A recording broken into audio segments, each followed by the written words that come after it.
आणि बुलेटिनच्या सुरुवातीलाच बातमी आहे पुण्यातल्या मुसळधार पावसाची। पुणे शहर आणि घाट क्षेत्रामध्ये मुसळधार पावसाचा इशारा देण्यात आलाय। भोर, वेल्हा, मावळ, मुळशी, हवेली या तालुक्यांमध्ये जोरदार पाऊस कोसळतोय। खडकवासला परिसर आणि पुणे शहरातील शाळा आज बंद ठेवण्याचे आदेश देण्यात आलेत। खडकवासला धरणातून 40,000 क्युसेक विसर्ग सुरू होतोय। तसंच पुणे शहराच्या सखल भागात पाणी साचायला सुरुवात झाली आहे। सिंहगड रोडवरील एकता नगरी 15 सोसायट्यांमध्ये पाणी शिरलंय। पहाटे या ठिकाणी 200 लोक अडकले होते। मदतीसाठी कोणतीही प्रशासकीय यंत्रणा इथे नव्हती, त्यामुळे लोकांची स्थिती अतिशय बिकट झाली।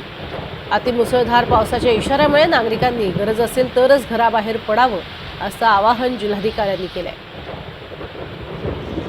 जोरदार पाऊस हा सध्या पुण्यामध्ये बरसतोय आणि त्याचा परिणाम म्हणून आपण बघतोय मुळा मोठा नद्या या दुथडी भरून वाहू लागल्या आहेत। पुणे शहर आणि घाट क्षेत्रात हा जोरदार पाऊस आहे आणि या पावसाचा इशारा सुद्धा आज दिवसभर देण्यात आलाय।